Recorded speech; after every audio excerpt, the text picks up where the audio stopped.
Well, that might not have been the absolute prettiest, but it worked.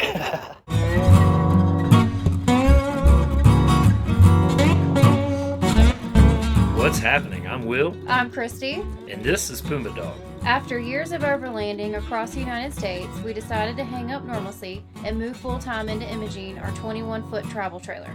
Our goal is to set up base camp in different regions of the U.S. and explore the areas around us. We invite you to join us as we share our adventures of full-time living. While hanging out with the fan fam in Moab, we wanted to go to Canyonlands National Park. They had found this really cool looking spot on the satellite maps that they kept referring to as the potash fields, and we all wanted to check them out to see if they were that pretty in person. The best part about going to check out these fields was that meant that we got to take the back roads into Canyonlands. Since Apple doesn't have any back seats, we loaded up Austin the Tundra and we headed out for an adventure.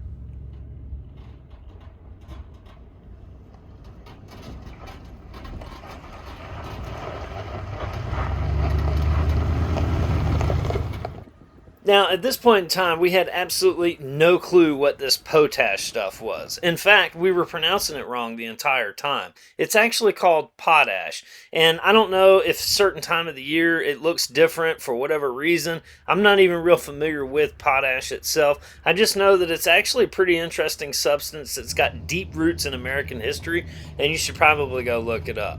Nonetheless, it wasn't nearly as pretty from the ground as it looked from the sky, so we kept it moving.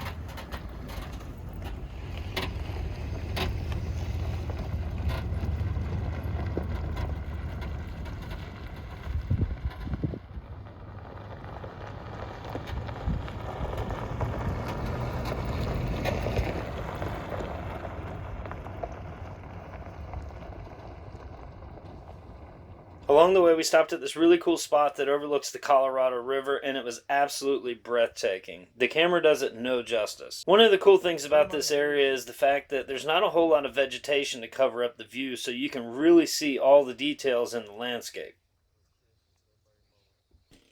Now, I'm no scientist, but I've poured water over dirt before and been amazed by the different formations that it creates, and I feel like this looks exactly like that, just on a lot larger scale. What do you guys think?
The trail we took through Canyonlands was awesome. It offered some phenomenal scenery and a little bit of technical off-roading as well. Not too technical though. I wouldn't hesitate to take any four-wheel drive vehicle on this trail, and I'd probably rank it a 4 or 5 out of 10. That said, Austin is a huge truck. He's too long, too wide, too low, and too high all at the same time. When we pulled up to this obstacle, we didn't think that we'd be able to make it underneath that rock, but as you can see, there's a lot more clearance than we thought. Now, the rocks coming down here were pretty steep, so we stacked some rocks, and then we spotted Christy as she worked her way down.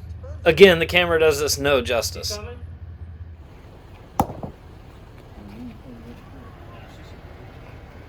Alright, come on, stay a little bit to the right. Nice and slow. Come on, straight and easy, easy, easy. Alright, come on down. Easy. Hold slow, real slow. Alright. Your back's gonna come down, okay? Easy. Nice and easy. Easy. Slow. Slow. Just coming down. Here, just right now, okay? Alright, good. Slow, you're good. Just real slow. See what I mean about too long and too low? Now watch these other vehicles as they go up and down this same obstacle.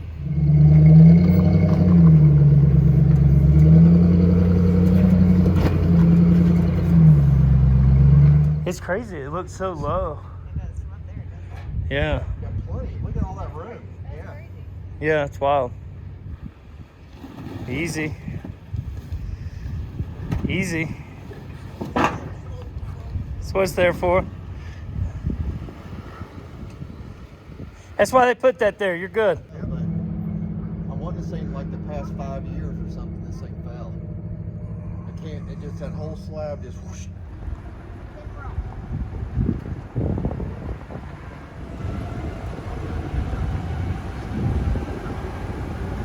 After exploring Canyonlands, we headed back into Moab, where we took a refreshing dip in the nice cool waters of the Colorado River. The water here always seems to be cold, but on a nice hot summer day, it feels really refreshing. After that, it was back to camp, where we got to say goodbye to our buddy John. There goes our neighbor for the last week. That's John. John travels all around the U.S. in that Jeep Cherokee Sport there.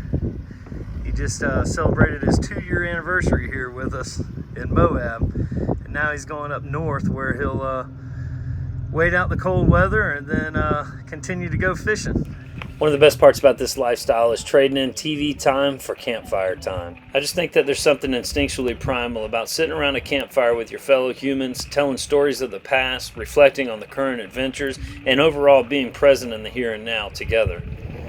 Another seemingly instinctual urge I have is the urge for adventure.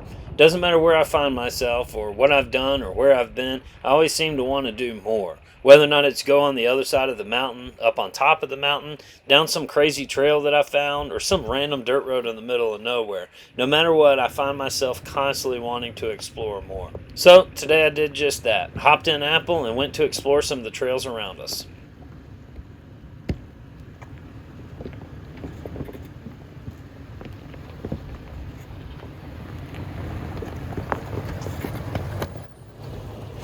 Now, this particular trail system I'm on here, I think has a name. I think it's something like Snake River Canyon or something along those lines. And in many cases, a lot of the trails that you see me on in my videos are named trails or they're common off-road trails.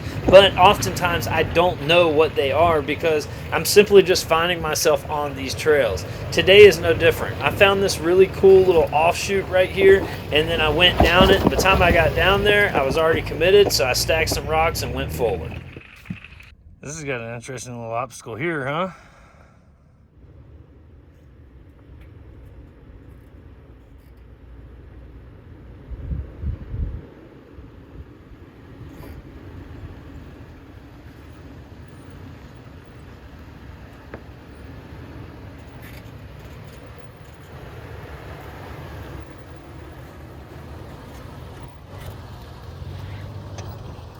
One thing I love about Utah is the fact that you can just go exploring, man, and you just find some of the coolest trails. And it's all BLM land, it's all trails you can take, you know, and you never know where they go. Pretty badass. What I will say though is you have to be careful because these ain't trails for the weak, you know. These are some intense trails, a lot of them. And don't be afraid to turn around if you have to. If you feel like you're gonna mess something up or you feel like you're gonna, you know, damage yourself or your rig or something like that, you don't want to, just turn around, man, because it will happen. Well, this one looks fun, huh? I think what I'm gonna have to do is stay far right over here and come up with the right side and then cut it. I think it's the only way I'm gonna be able to do it. Let's see. When you're running stock equipment like I am in this video to include stock size tires and no rock sliders, you sometimes have to find an unconventional line to take around really big obstacles. Now, of course, the camera never does these obstacles any justice, but I assure you this was a pretty intimidating obstacle. It had some off-camber bits, it had some drop-offs, and of course big sharp rocks that I didn't want to end up in the side of the body panels or the rocker panels. The ideal was to put my passenger side up onto this rock here and then back down it and then wiggle my way around it. By the way, did I mention that I'm completely by myself and I don't have a spotter nor can I see the front end?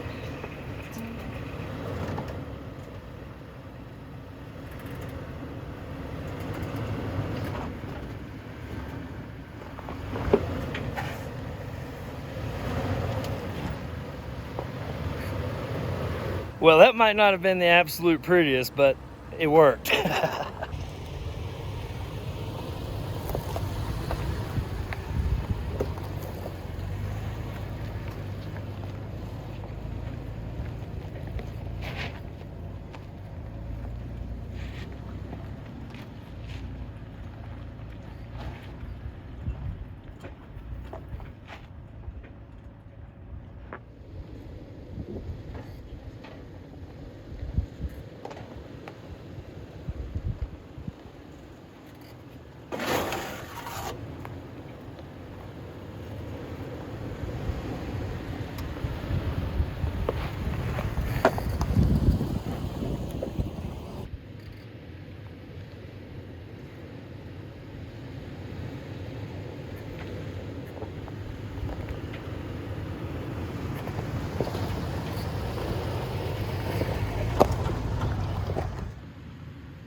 After exploring the trails all day, it was time to head back to camp and pick everybody up to head to 𝐼𝐧 National Park so we could catch the sunset. So the thing about this trail that you don't see in all the pretty pictures of the Delicate Arch is it's 1.5 miles long. And if you'll see what looks like ants up there, it's all straight up.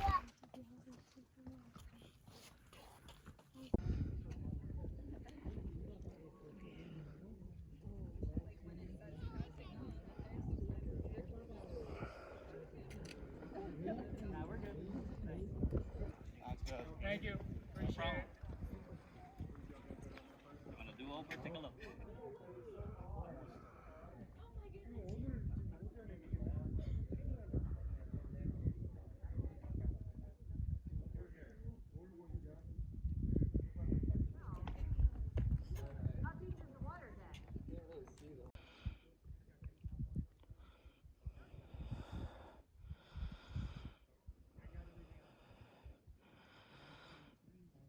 What you think via Instagram and social media posts? What reality has you? Huh? This is what it really looks like out here in places like this. And it's just a Tuesday night. Tuesday. Look at that guy.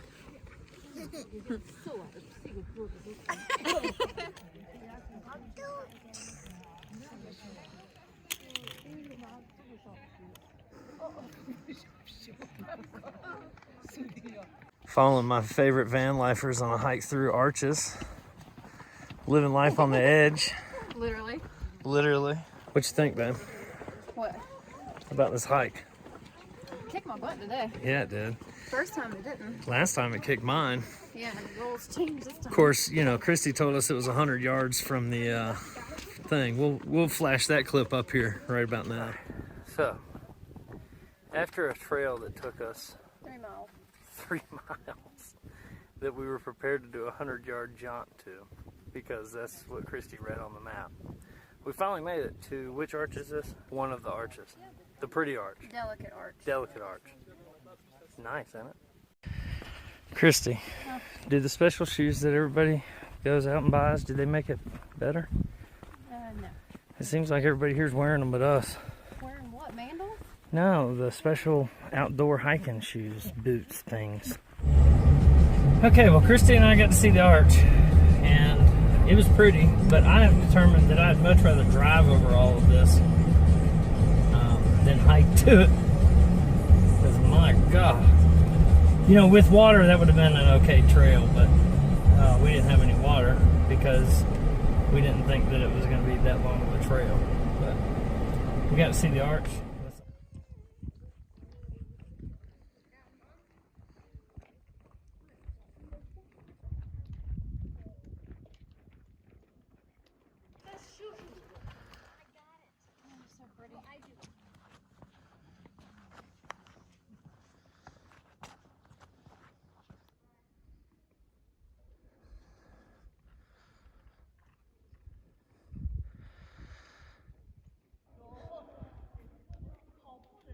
This time, the hike to and from the Delicate Arch really wasn't that bad at all. We were a little bit more prepared with water. It wasn't really that hot outside. Plus, we got to see some amazing views as the sun set over the mountains here, and we were in good company with the van fam.